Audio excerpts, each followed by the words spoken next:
Hello and welcome to a new episode of fIVE.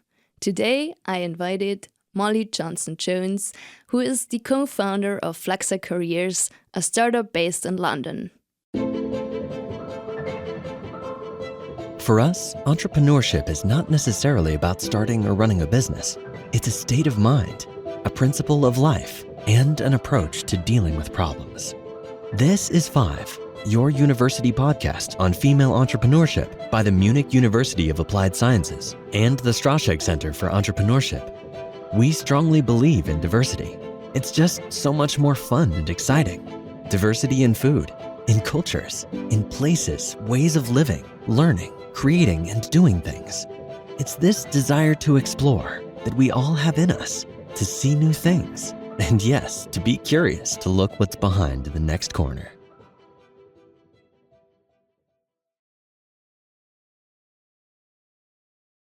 So, hi Molly.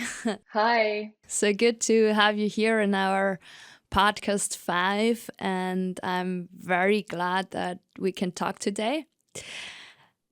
And so you're based in London with your startup Flexa.careers, and I actually met you through LinkedIn, where I was following your great posts, and I really like what you're posting there, and I was interested in your story. And so maybe just for our listeners, so Molly has been already doing quite a lot of stuff at the age of 28, I would say. So doing some research jobs, some consulting jobs, being an UX researcher, and then finally decided to co-found her own startup. So I would be interested to know how did that all happen, and why were you in the end motivated to go into the entrepreneurial journey? Good question. I don't think I've had a particularly linear career pathway in any way at all. So I went to uni and studied geography, and I thought that I wanted to go into investment banking. I think often when you're at uni, you see certain jobs in front of you, and you don't realise that actually once you get to a company, there are lots of other opportunities. But you kind of think doctor, lawyer, accountant, investment banker, in a very structured kind of box way. So I went into investment banking, and I worked there for about 18 months in equity research, and I've actually had an autoimmune disease since I was about 18. So going into a high stress, long hours environment probably wasn't the best for my health, but I did it anyway. And after being there for 18 months, my health started to get a bit worse. So I sometimes I can't walk when my autoimmune disease flares up, and my hands and joints swell up and things, and my feet as well, so I can't stand. And that used to happen about once a week. So I asked to work from home once a week when that did happen, and obviously this was back in 2016, so that wasn't normal at all. But I thought, they said they were open to flexible working requests, so I thought I'd ask. And 10 days later, they put a settlement package in front of me, sacked me, and told me to leave immediately. So I then felt that I should no longer be in investment banking, and started to look at jobs that maybe would have a similar skill set, but that would allow me to have a little bit more flexibility rather than having to be in the office at 6:30 in the morning every day and not leave till 10. So I moved into market research, and just throughout that process, I found it really difficult to find which companies would allow me to work from home without it being stigmatized or feeling like maybe I was perceived as working less hard. So that went on for a while, until in 2019, I ended up at a very flexible company. And my partner, Morris, who's actually, you can see him, he's sitting behind me, also my co-founder, he was working at a super flexible company before it was normal. So in 2017, they started letting everybody work from home 2 days a week. And his team that he was managing were more productive, happier, stayed at the company longer in terms of retention. So we started talking about that. They weren't publicizing it. I needed the information. Millions of people need that information. Where's going to let you work from home sometimes? Where's fully remote? Where will let you bring your dog to the office? Where has enhanced paternity or maternity leave?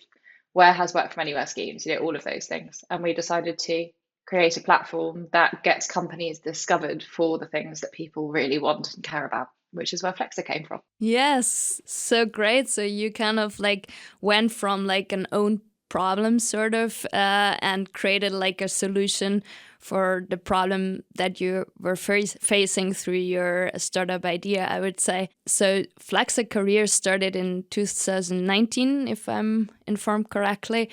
And maybe tell us a bit, like in a brief, like what is Flexa.careers? What do you do, and how do you define actually flexible working as like a term? Yeah, flexible working is such a difficult term to give a definition to, which is part of the reason that we even started the business in the first place. So we define flexible working as a multitude of factors. So we've built 2 different indices that measure exactly what flexibility is, based on hundreds of thousands of data points from employees that work at flexible companies and in flexible companies, and the HR leaders and people leaders themselves. So when a company comes to us and we say, yes, you are or aren't flexible, that's done through a 2-stage benchmarking process. The first one is very objective. What do you offer? And that's based on like location, hours, benefits, some key cultural indicators as well that we've found through a lot of research. And the second one is with employees, like, do you feel supported? Have you had to request things? Has anything ever been turned down? Is there anything that you would love but you don't have? And all of that's benchmarked against 2 different weighted indices. So a company has to score over 60% to be eligible to be on Flexa. What that means is that we are a talent attraction and employer brand platform. So a company will be on Flexa. They'll put their correct filters on. So they might be 3 days a week at home, and you can bring your dog to the office when you do come in, and there's flexible hours available. They have a company page that explains all about that, exactly what it's like to work at that company in terms of culture, purpose, and employee feedback as well. And then users will come on, and we currently have just coming up to about 350,000 users, just under, all over the world in 57 different countries. And they will come on and they'll put those filters on that they want. We call that the secondary search. So normally people would search for a job like, I want a marketing manager job, and they'll just see thousands of job descriptions in front of them, and they won't know what the company does, or definitely won't know what it's like to work there. Whereas we bring all of that information to the very forefront. So companies get discovered by hundreds of thousands of people that are looking for that working environment, rather than just a few hundred people who come across their job description. And it means that our users on the D2C side get the actual information that they want upfront, rather than wasting time applying and only finding it out once they get to the interview stage. Yeah, I think that's like super beneficial for both like the employer and the employees, like to also save up on a lot of time, like wasting in the recruiting process, I guess. And maybe tell us a bit, like, how is like the business model of Flexa.careers? Is it like based on the companies? Are they paying a specific fee, or the users, or how do you make that company work? Yeah. So on the D2C side with the users, it's completely free. You don't even have to register to search. You can just look through all those companies as you come onto Flexa.careers. And then on the B2B side, it's the companies that pay us a kind of membership fee for the year to be assessed, to get those tailored insights, to have that company page, to have all of their roles pulled through onto Flexa, and also to do the employer brand collaborations that we do, like webinars, interviews, videos, blogs, that we then drive traffic to through all of our social channels. What is your like broader vision for I mean, you're tackling sort of like a industry shift. Like, I think I saw a lot of posts also on your profile about the, I think you named it like the Great Resignation. And so how do you see like the vision or the real goal for Flexa.careers on like a bit of a super bird's perspective level, let's say? The ultimate goal is to bring transparency to the global job hunting process. So, you could be sitting at home in Amsterdam and you think, oh, I really want to move to New York, but I know that I need to work from home a couple of days a week, and I really don't like mornings, so I want flexible hours so I can start later and finish later, and I'm bringing my dog with me, but I can't put him into doggy daycare every day. Where do I go? And you'll know in New York there are these companies that will exactly suit what you want to do.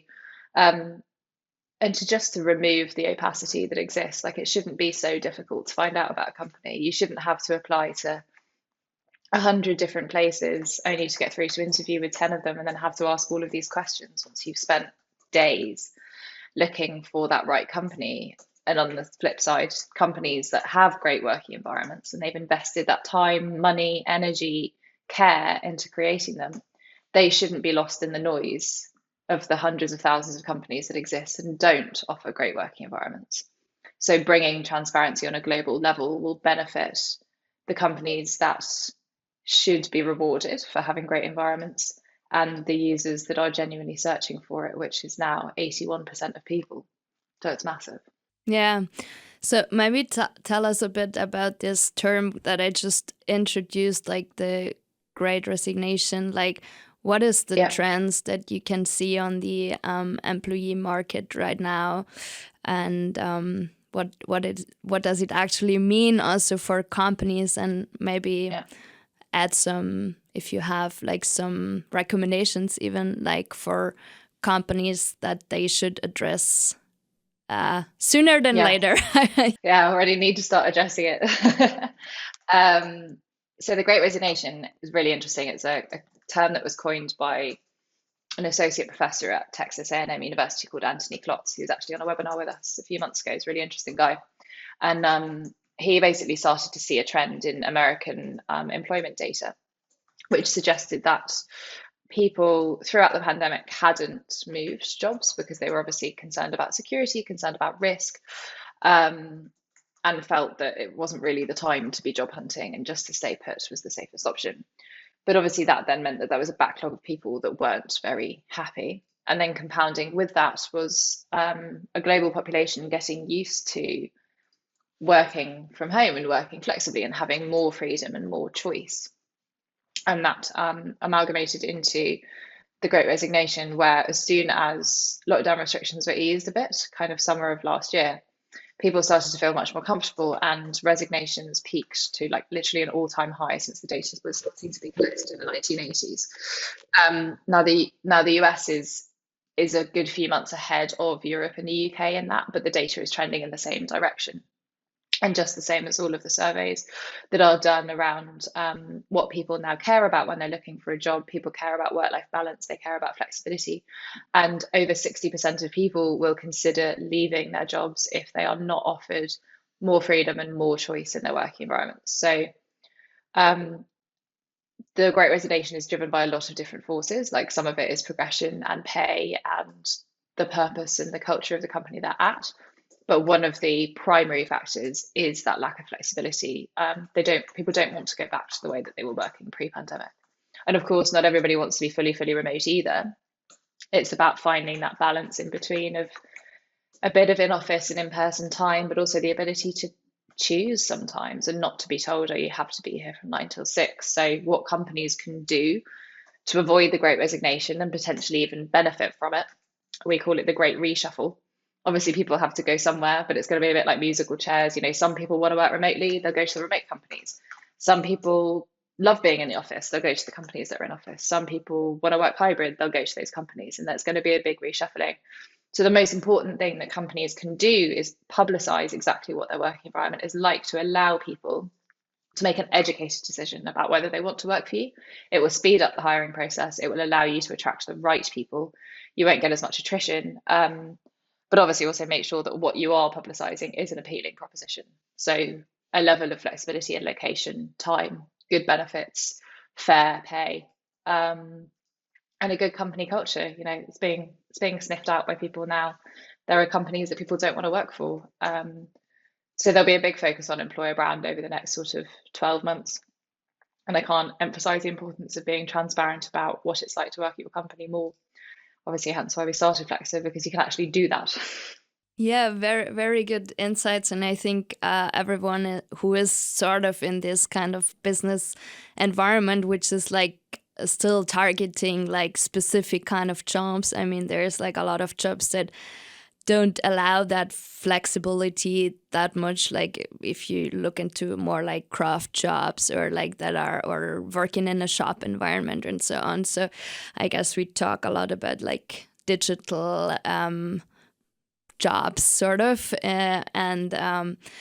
but still, like in this, like as we all experienced through the pandemic, how work completely changed in that what previously was thought of can never be done, like working from home, suddenly became like very normal, and employees were willing to also for their employers to step into that new role and make the best out of this pandemic decision. So I guess now they would expect also a bit of like something sort of in return, like to have it more like as like a equal how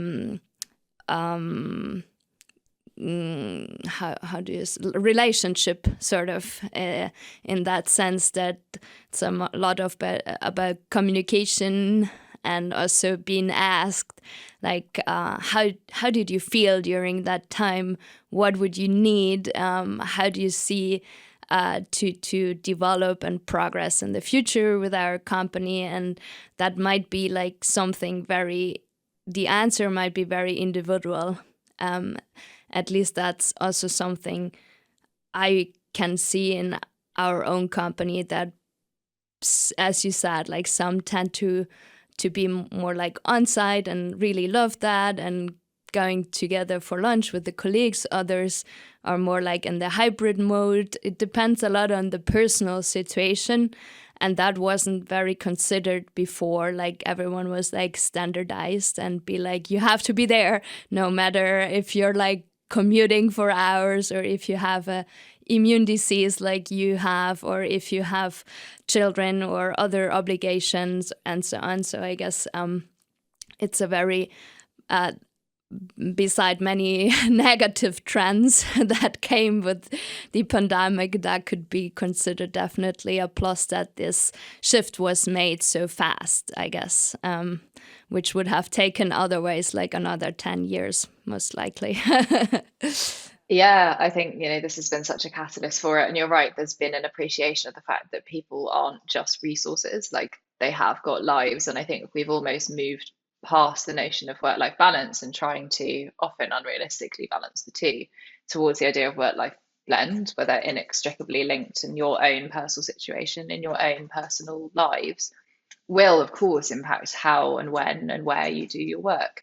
And I think that the companies that embrace that and they see those things as good diversity and assets to have different people, they're the ones that will ultimately outperform, end up more productive and more successful. But there are still plenty of companies that don't see it like that, and they still want people to think, oh gosh, I'm so lucky to have this job and I will forever be loyal to my employer no matter what they do to me. Whereas actually in reality, the power balance, particularly of skilled people who are good at their jobs, they have the pick of any company at the moment, because it's so difficult to hire because everyone's leaving. Yeah, it's ultimately, I guess, a lot about trust also. Like, are you trusting each other in that sense? And yeah, maybe another topic that I'd like to touch a bit upon is that you were kind of like posting several posts about like your learnings from your founding rounds. And I think you just closed your second founding round, if I'm right. And as we have this thing called fIVE, so we always have this question with like 5 key learnings, 5 key elements. I thought that might be a good question, like about this. What did you learn, like your 5 key learnings from doing your founding rounds? Because you already mentioned some on your post, and I thought that this could be also interesting to a lot of other founders who are just like in the same position, like they have an idea, they start off, and then it's all about getting money to grow, and then you have to throw yourself into this process. And yeah, what did you learn from your founding rounds? Oh, so much. Fundraising is such a hard process. So that's probably the first thing I learned. It's way harder than you'll ever think it will be. Yeah, you think it's something difficult in your head. And you're like, yeah, I know that's going to be a challenge, but like it was so much harder than we expected it to be. So never underestimate how difficult it is. That's definitely something I learned. Second thing I learned was that it takes a lot longer than you expect it to. Yeah, you think, oh, I'll have some first conversations in the first month and then go through with the second month, and then people will do some due diligence and maybe I'll close it in like 4 months. No. I think ours took like 8 months, I think. Long time. So that's the second thing that I definitely learned. I think the third thing I learned is that talking to VCs and angels is very different. So if you're looking at institutional investment from VCs, it's a whole different ballgame. They want the giant opportunities. They want to see that you can be a unicorn and that they're going to make millions, hundreds of millions of pounds from you. Whereas with angels, when you're talking to private individuals, they want to buy into your vision and you and believe in you and see, yes, I can make a big return from this, but is it something I believe in personally? So the difference between the two types of investors was very stark, and we have a mixture of institutional and private individual money in both of our rounds. So we had to balance the kind of two sides of that, which is something that every investor should kind of always every founder should bear in mind, I think, is that difference. They're out for different things. Trying to think 5 now. The fourth that I would say is that being a woman is a real negative in the process. And I never thought that I would really say that. It was always, I think when I was younger, I was naive in the sense that I thought that it was all a level playing field. I was in investment banking, and that was a very male-dominated industry, and it wasn't that hard for me to get there. But I think I was naive, and I hadn't properly looked around and realised that actually there are still so many obstacles. And that was particularly stark for me when I started the fundraising process. Just people would talk to me completely differently and ask different questions to the questions that they would ask Maurice. If they asked a question and I answered it, they'd talk back to Maurice, not me. You read so much about how female founders get asked about when they'll be having children and whether this is just a business that they can have so that they can work part-time when they eventually start a family. Those questions aren't asked to men, and there's a real it's a real burden for women to kind of carry and to try and convince investors that you're just as good and just as able and just as you have just as little baggage as a man does, not more. So I think adjusting to that was probably one of the biggest challenges, and not accepting it, trying to fight against it, even though you know that it's not going to get you any money. It's just more effort and more exhausting, but it feels wrong to ignore it and to allow it to remain. And then actually the fifth thing was really interesting. So Maurice and I are a couple, and we didn't think that would be an issue with investors. We were like, well, loads of founders don't know each other at all, and they just start a business together. Like, surely that's worse than people who deal with conflict and have conversations and stuff all the time. And we're used to dealing with arguments and disagreements about how to do things. But when we were talking to some angel groups and they were sending out our investment deck and memos and things, British people are too polite to say it. They'll just ignore you. But they were French investors, and they were very comfortable in saying, no, I didn't even open the memo because you're a couple and I'm not even looking at it. Which we had no idea was a thing. And then we kind of read into it and asked some people. It's like, of course, people will naturally project their own relationships onto you and assume that just because they wouldn't want to or couldn't start a business with their partner, that means you can't, which I think is a little bit of a narrow-minded view, because every relationship is different and every person is different. And equally, there are some people that couldn't start a business with their best friend, but other people do. I think people need to look past their own personal bias when it comes to choosing investments. But both on the female side and on the couple side, we definitely encountered a lot of personal bias. Yeah, I think especially the last 2 points, this is often being discussed when you look also into research on women's entrepreneurship, which I was been doing the last year, like I read a lot on like gender stereotypes and how stereotypes unconsciously affect how we see or what common beliefs we assign, let's say, or characteristics that we assign to women, which is often more like historically from a more like caretaking, nurturing, being friendly, being nice sort of environment, which is also still being reflected in many of the measurement scales. Actually, like there's like in research, there are like gender stereotype scales that have been developed in like the 70s and 80s. And one famous one is like from Sara Bem, for example. She's been like a psychologist who came up with like the Bem BSRI index. And so these are like, and then they assigned like attributes like towards femininity and others to masculinity. And so masculinity is, however, often assigned with like characteristics such as risk-taking and being bold and being like adventurous. And so and when it comes to the entrepreneur, it's more that the entrepreneur is also like viewed as a role that needs like a lot of risk-taking and being like what are the other like being like adventurous and stepping towards like so that's then when this like lack of fit kind of comes from, that people think women like just by how they are kind of like raised through culture, through socialization and so on.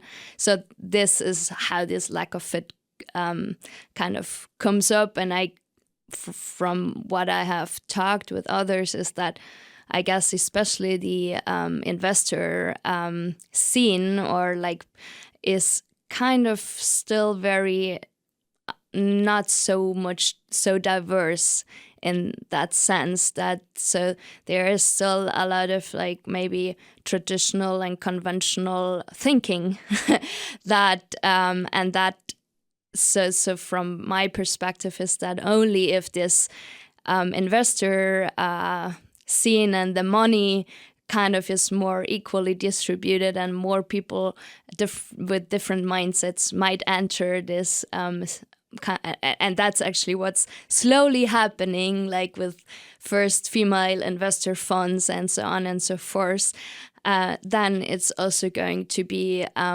more equitable in regards to which startups are being picked. And so I really like one Danish investor group, two women, BackingMinds. They are from, not Denmark, they are from Sweden. I met them they gave a keynote speech at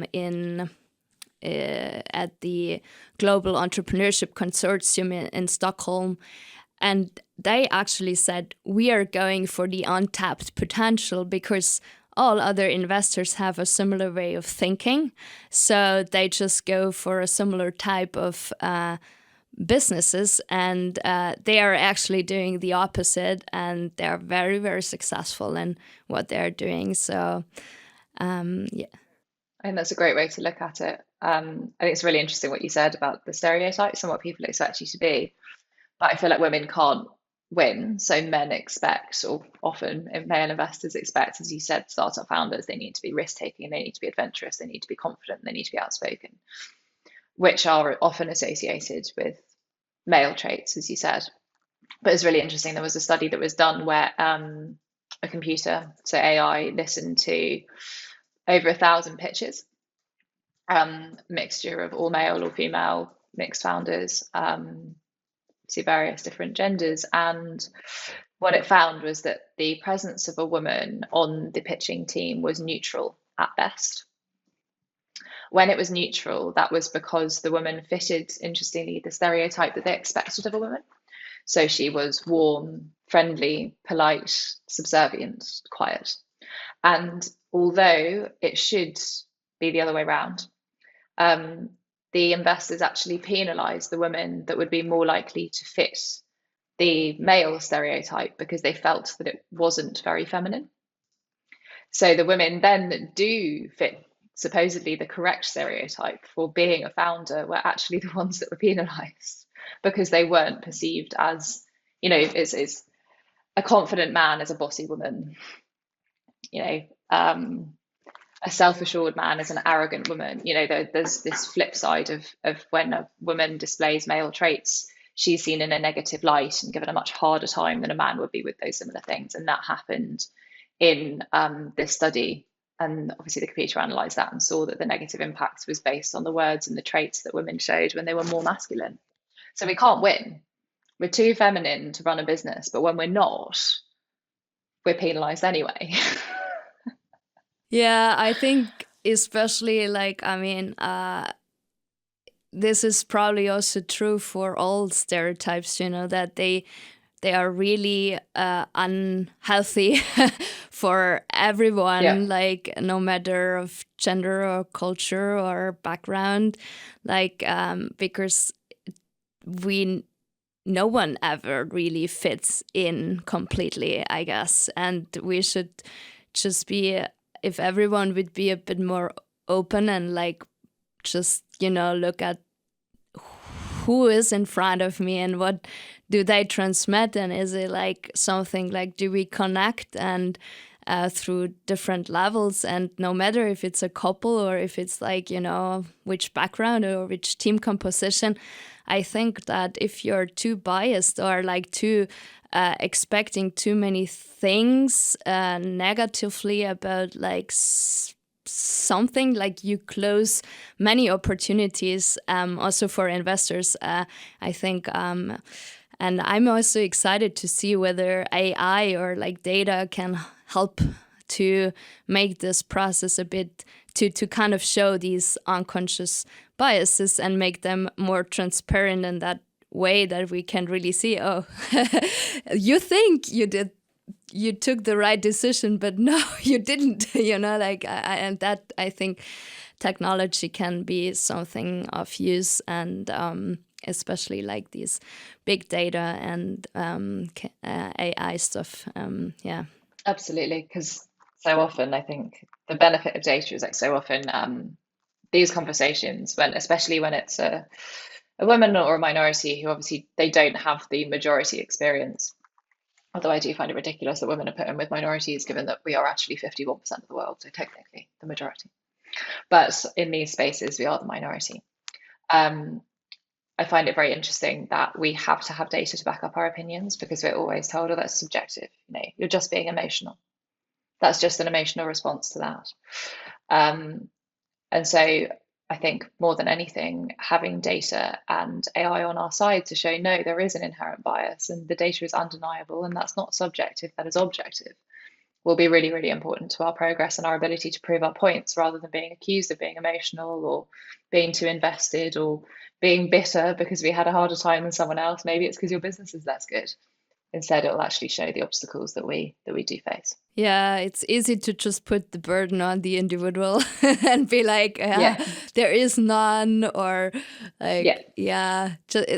change is something people in general often don't want, and it, we can see with the pandemic, it kind of hits us all in our we are used to a certain lifestyle, and suddenly we have to change a lot, and usually many people don't like it, and some are better in adapting and making this new situation towards their own benefit, and others, they are really struggling because they just hold on to what was before. And so yeah, I think that's been really an interesting point. And one thing I would like, maybe for all the listeners, how did you actually react in those situations when you were in a pitching situation with an investor confronted with something? Because you said that sometimes you just went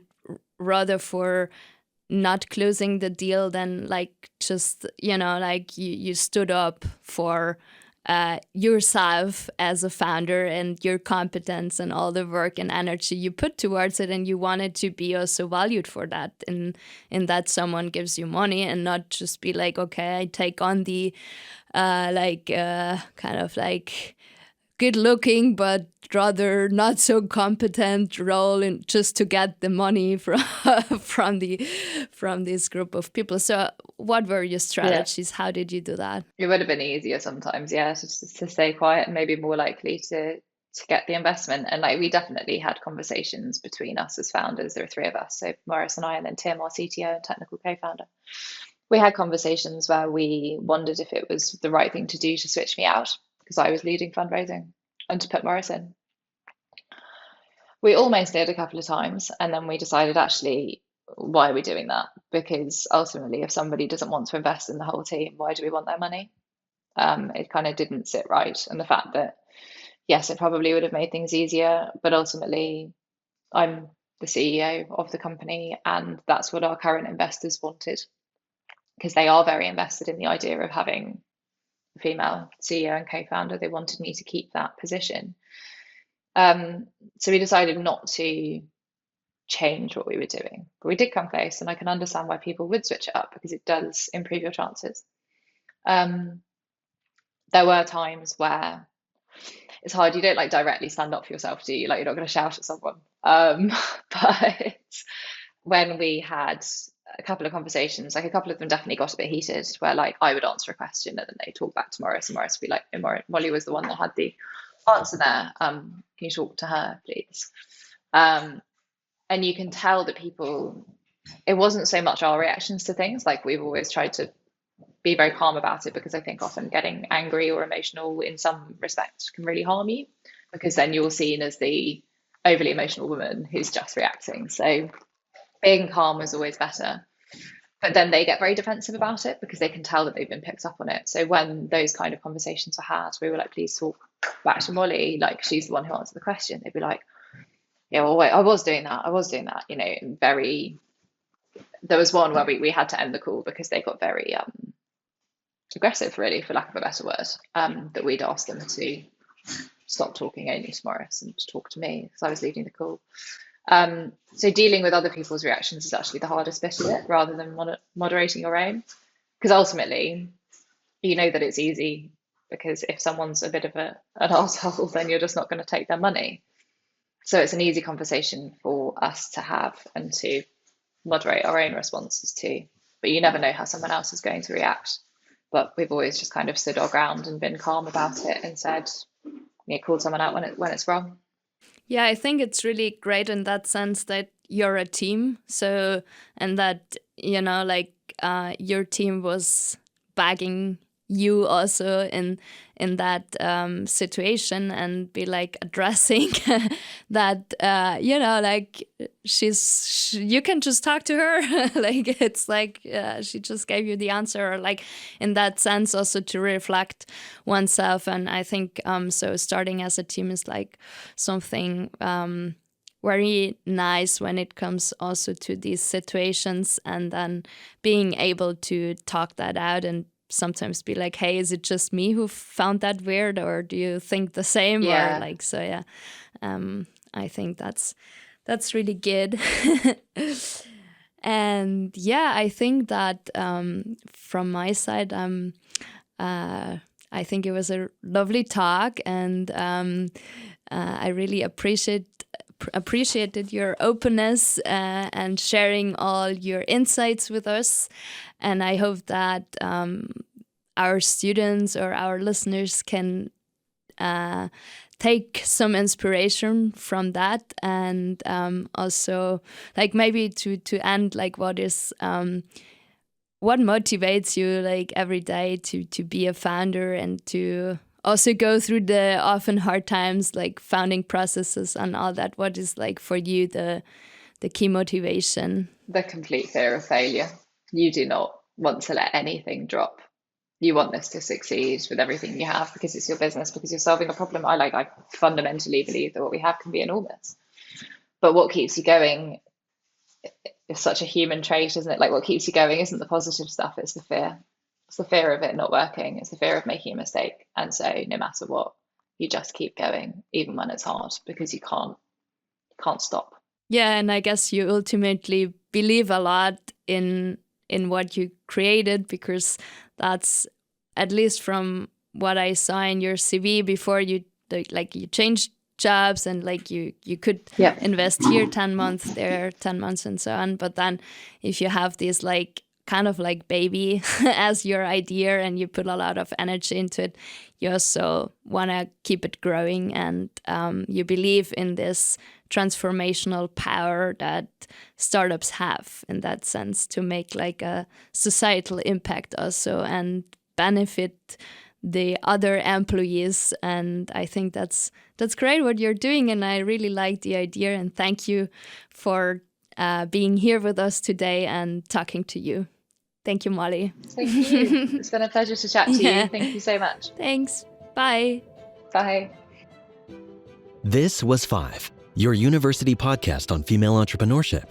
We hope that today's episode sparked your curiosity and leaves you feeling inspired and motivated to explore further. Thanks for listening, and until next time.